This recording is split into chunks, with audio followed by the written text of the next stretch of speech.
What's up, guys? It's Adam here from GeekyBanter, and this is the first of our two-parter for our first ever test series on the GeekyBanter YouTube channel, our currently untitled Doctor Who recap show.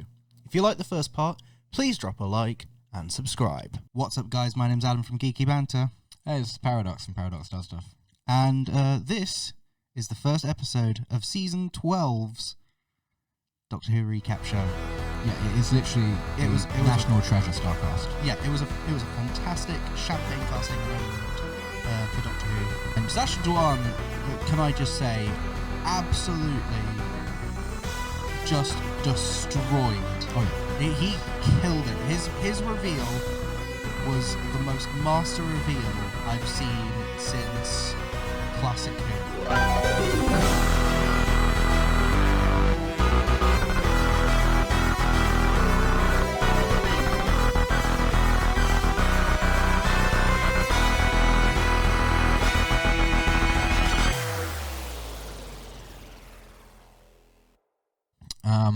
Last year, when Doctor Who returned with Jodie Whittaker for season 11,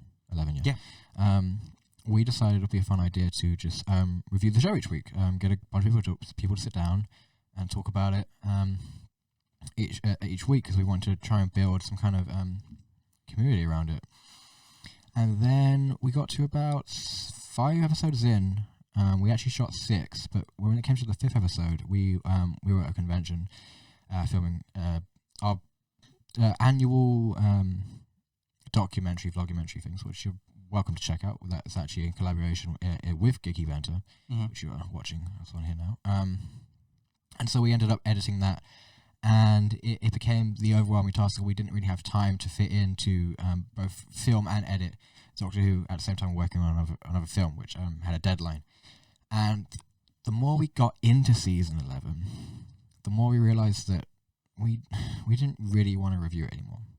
If you'd like to add your own take on it. So basically season 11 was one of those sort of things where there was great episodes and there was some not so great episodes, but we definitely felt like as if the reviewing of it would have just basically become us doing a slagging match with.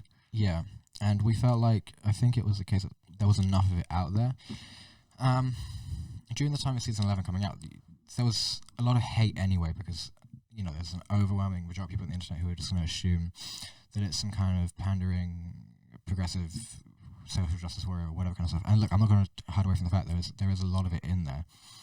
But as big Doctor Who fans, we didn't want to just wipe it off and say we're not going to watch it for X amount of reasons. Now, everyone I knew was incredibly fine with a woman being the Doctor, because, well, it's been established in canon for a long time, and we were like, sure, like, we'll give it a fucking shot. Like, why not? It would, we're not just going to write something off without seeing how it goes. And for the most part, in the first 2 episodes of season 11, we kind of said we do like her. We just don't know what's going on with the writing. She needs the writing. Her writing never really established a solid character. But as episodes went on, I just felt personally the writing was just garbage, and I didn't want. There was enough people on the internet, deterring people away from watching the show, that we didn't really need to add our voices to it. It is what it was. Yeah. So we are back. We're back. We're starting again, and as you might have noticed, we are releasing this. We're recording this right now. We've just watched episode 3. Yeah, Sunday the 12th. Yep.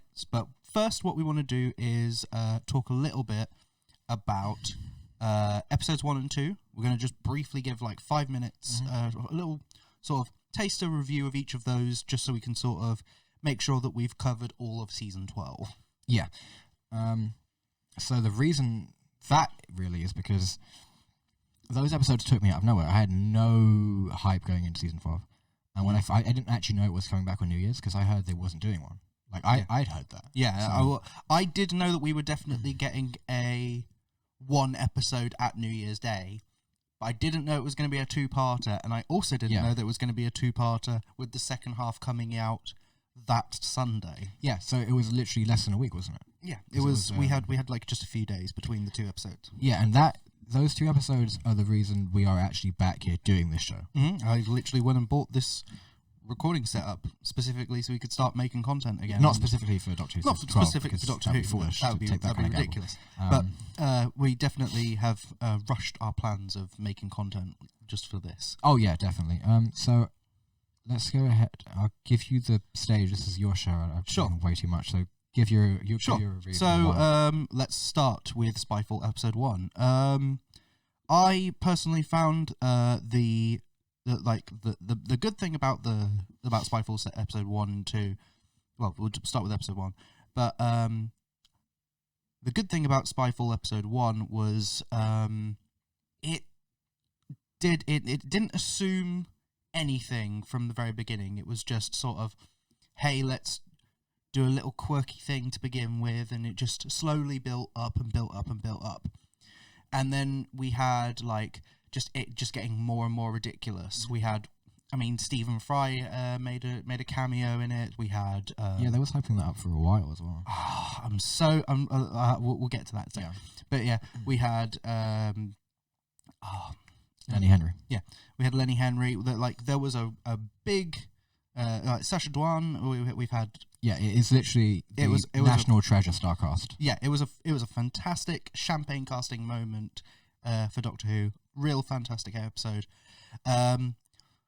Wasted Stephen Fry, in my opinion. I would agree. Yeah, we had the perfect opportunity to have a character like Stephen Fry be a recurring character in the series, and it was thrown away, and I'm so upset. That's my biggest complaint about Spyfall episode 1. I agree with you very strongly. I don't think it's impossible to bring it back, because you can just be like, I work for MI6, dude. I have a doppelganger or whatever ridiculous thing. Well, this is just set in the past before he dies. Yeah, because we've had characters die and then we go back to the previous parts. Yeah, of there's ways to bring it back, and I think it'd be a missed opportunity if you don't. Going into it, it's kind of. It's fascinating that he's not been in it before. We've retconned it now, so it's because he doesn't. He's only ever known the Doctor to be a man. So unless we get it in 13th Doctor era, we have locked off that. It is just one of those people who it's surprising they haven't been in Doctor Who before. Yeah, it's shocking. Shocking. You'd kind of make the natural. What Stephen Fry, Doctor Who? That just sounds natural to me. Mm-hmm. That being said, he's good in it. Fantastic moments. He's flawless. He's Stephen Fry. And then also got Lenny Henry. Mm-hmm. Lenny Henry, a character, an actor who a lot of people only really consider as a comedy actor, and to see him shine through in what was probably one of his best acting roles. I would agree. I think he was. He knocked it out of the park for a guest star to be in Doctor Who, and he absolutely blew the whole thing out of the water. He was fantastic because he was intense at moments as well. Yeah, no, he does. He's quite a dark character. No pun intended. Mm-hmm. If you actually think about it, the things he does are really dark. It made me want to see him do more villains roles. Because, like you said, I hope that this is the opening of the door for him. I think it should be other stuff. Like you said, we do know him as. You think Lenny Henry, you think comic relief first of all, and then you think comedy. Like Lenny Henry, the guy, he'll make you happy. He was fantastic as a villain. So he plays this kind of Steve Jobs gone rogue. It was definitely a massive dig at Google. This was totally a massive dig at Google. It's a dig at just things like Alexa and Google in general. There was one thing that happened, and I don't think anyone else is going to remember this from season 11, but Yaz's dad technically has more character development than. We know more about Yaz's dad than we know about Yaz. Because in season 11, when Arachnus in the UK, he talked about conspiracies and stuff. And he's like, see, it's real. And I remembered that, so I thought that was a nice touch. So the story is Lenny Henry, I forgot his name, is the head of this kind of like a big techno babble company. Mm-hmm. And he's working with these alien things. Was it 97% human? 3%? 93% human. Yeah, something like that. Vor is the name of the company, by the way. Is Vor? Vor, V-O-R. Oh, yeah, right. I think we're dragging this one, so we're going to skim right to the Master is back. Oh yeah. That was fantastic. Yeah, and Sacha Dhawan, can I just say, absolutely just destroyed. Oh yeah, he killed it. His reveal was the most master reveal I've seen since Classic Who. yeah. It was that immediate flick of a switch of this ignorant, like, I genuinely didn't believe it until it happened. Well, the thing is, when I was watching it, and he's playing O at the time, and I was thinking, wait, am I supposed to? Because they go, oh, the Doctor's met him before. So I was thinking of every random side character we've ever met in New Who, and I was like, I can't place him.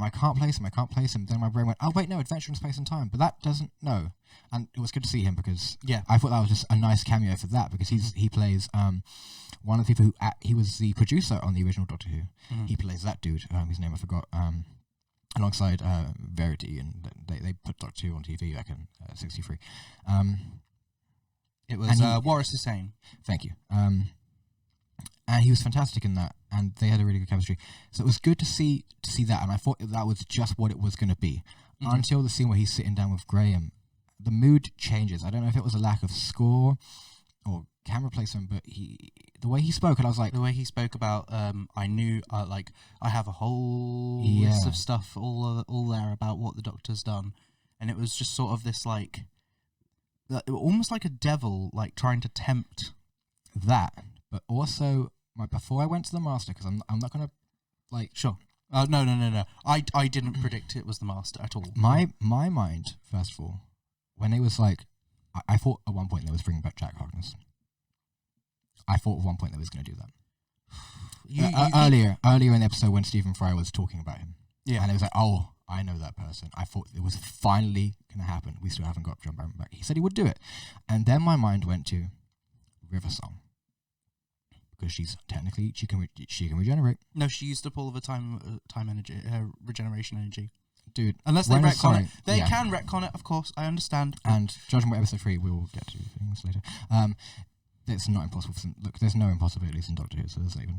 I thought that was going to happen because, like, I've got a whole thing about him, and my mind went, oh, the diary. And then my mind went, but this is coming across kind of villainous. So my mind flashed on the Master briefly, and then I said, no, it's too soon, they wouldn't do it. And then it happened, and I was like, that's amazing.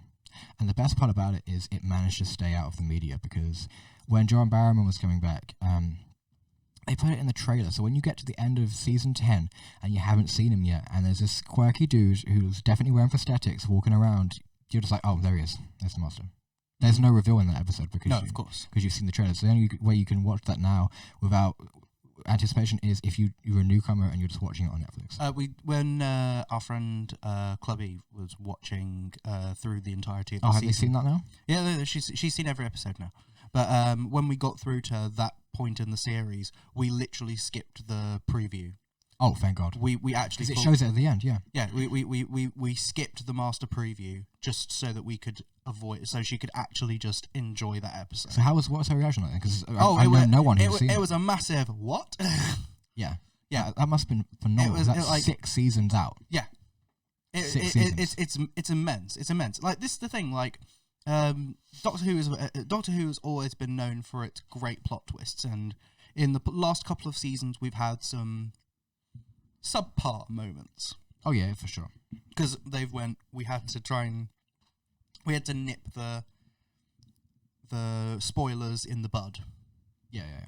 So, but with this one, the Master reveal is perfection in how you do it. Sacha Dhawan's just totally he just turned into like the crazy madman that you should know the Master as. It's from the second the switch happens, you're like, there's no, like when a new Doctor comes on screen, you have this are you the Doctor? The Spy Master moment, when he said it the second time, was the moment I was like, no, they're not doing that. Yeah. And then it was like, oh, they're doing that. Yeah. They're pulling the trigger on this. I had no issue with it at all. Mm-hmm. And like I said, it's like when Matt Smith comes in after 10, you're like, you have to give them a couple episodes. When Capaldi came in, he actually won me over by the end of the episode. By the end of the episode, I was like, I liked him going in. I was a Capaldi supporter. But whether you support the actor, being the Doctor is a different thing. This guy comes on screen. I'm the master. I was like, yep, I believe that. You've got the pass from me. Sure. He was fantastic, and I think already from the little we've seen, easily for me top 2. I'm like, there's been some great people to play the master. Easily for me top 2. It does open up obviously the doors of Missy. This is again one of those moments where we're going, well, what have they retconned in this? Because we don't know where in the master's chronology. Yeah, because it could also be a master from the past as well. Yeah, it could be a master from before John Simm's master. Yeah, because there's masters that we don't know his timeline. Yeah, and that's actually a thing where you don't actually know where and how. And so that could be any point of time. So we're going to skip right to the end of episode 2 because I think we've gone. Yeah, I just wanted to give a couple of negative points though about the episode. Oh yeah, sure. Yeah, sure. I just wanted to throw in. Can we talk about Ada Lovelace and Noor Inayat Khan, the 2 women characters that were... If I can take a guess. Yeah. Because if it is, then I have an issue too. I just wanted to kind of... My head was like, let's just get through it. I have 2 critiques. One is I still not keen on Jodie as the Doctor, and I was at one point. Everything else in those episodes was fantastic. I just didn't like Jodie as the Doctor. Oh no! I love Jodie. I loved Jodie as the Doctor in both parts. I liked her in part 2. My biggest problem is I better know what you're gonna say. Season this is the thing. Season 11 and season 12 have been very preachy series. Yeah, for sure. And to add in Ada Lovelace and Noor Inayat Khan, the spy and the woman who created the computer, it was just like, oh, I see what you're doing. You're trying to give it, because this is the thing. Doctor Who's been recently trying to make this whole very woman power moments and trying to give them as much screen time as possible. And this is the thing, like, I love teaching people about history in certain ways, but it shouldn't feel shoehorned in. It should feel like as if, because like, this is the thing, like, we've had episodes about great characters from history. I mean, Vincent van Gogh. Yeah, that's a great episode. It's a fantastic episode, and but the difference is it's written around that. But it's written around that character, and it's not, we need to try and put in a character that fits in with this narrative. Yeah, it didn't feel like it at all because they just came from 2 different timelines. And then the way they explained getting to those timelines is like, you're reaching to just put these characters in. Now, I didn't issue with that because I knew what I was going to get going in because I'd seen season 11. I was like, there's going to be... They're focusing more on history as opposed to let's go to new planets, let's find new characters. They're just like, so who in history doesn't get enough screen time? And it's like, that's fair enough. I get it, but is it really... I mean, it's a science fiction show in general, so that's to be expected. I didn't mind it. The thing that I thought you was going to say, the only thing I issued with, was they made them dumb. That's what I had the issue with. The spy, I've forgotten her name. Her name is Noor Inayat Khan. Right. So I'd watched the thing about interrogation training. Sure. So they train you not to. If you're a spy, you're trained not to crack. Doctor just comes out and goes, I know you, you're so-and-so, right? And she's like, how did you know that? You made her dumb. She wouldn't do that. She'd go, that's ridiculous. No, I'm not, or I'm not a spy, but you know what I mean, right?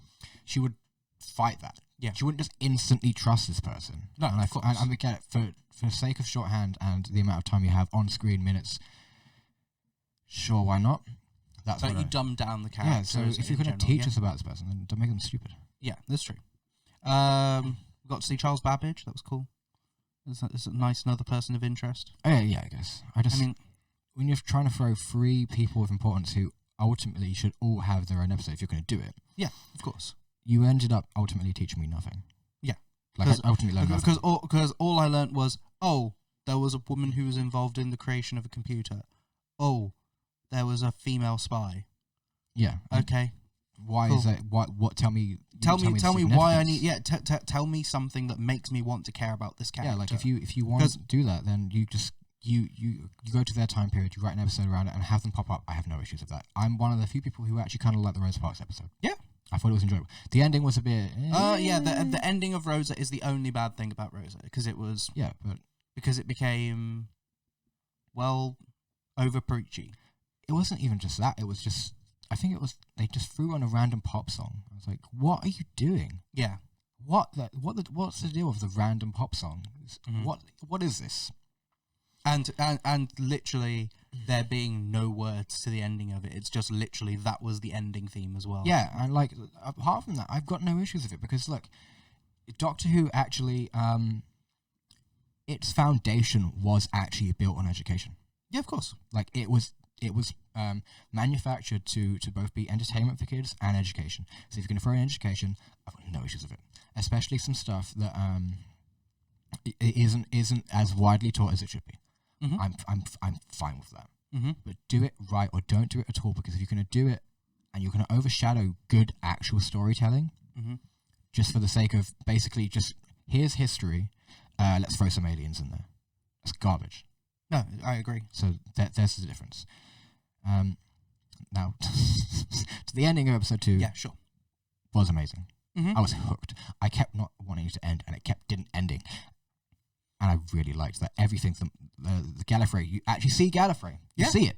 You see it burning.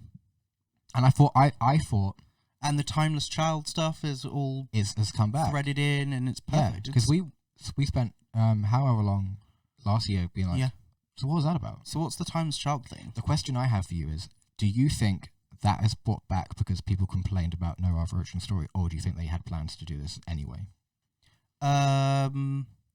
I think the Timeless Child was always in the plans, but they were always planning on it not being paid off in season 11.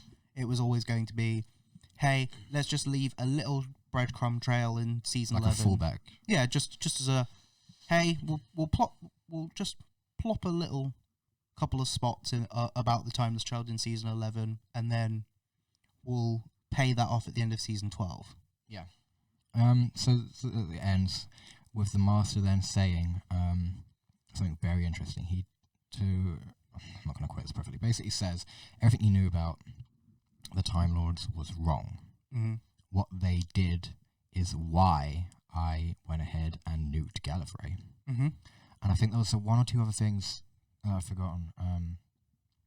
But I think it alludes to, it's like saying we are not what we think we are. Yeah. Our origins are not true. Mm-hmm. Or something like Everything that we've been told is a lie. Yeah, so that could mean so many things. Like, because there's so many speculations that Doctor's like half human, or that's been played for a long time. In the 8th Doctor movie, he goes ahead and I think he says he's half human, doesn't he? Or at least part human. I can't remember. I'll have to look it up again later. Don't get us in the comments that are wrong, because it's not confirmed. But yeah, so that's the thing. Yeah, but essentially their understanding was based on a lie, and then she basically goes back to Gallifrey just to go and confirm what's true. This is the second time the Master has sent the Doctor to Gallifrey, and this time it may actually be true, because in season 8, Missy gives the Doctor the coordinates and they're wrong, or they're fake. Yeah. No, the real coordinates. Yeah. But it's still not there. It's in the bubble universe. Sure. I'm just trying to think now. I think. Yeah.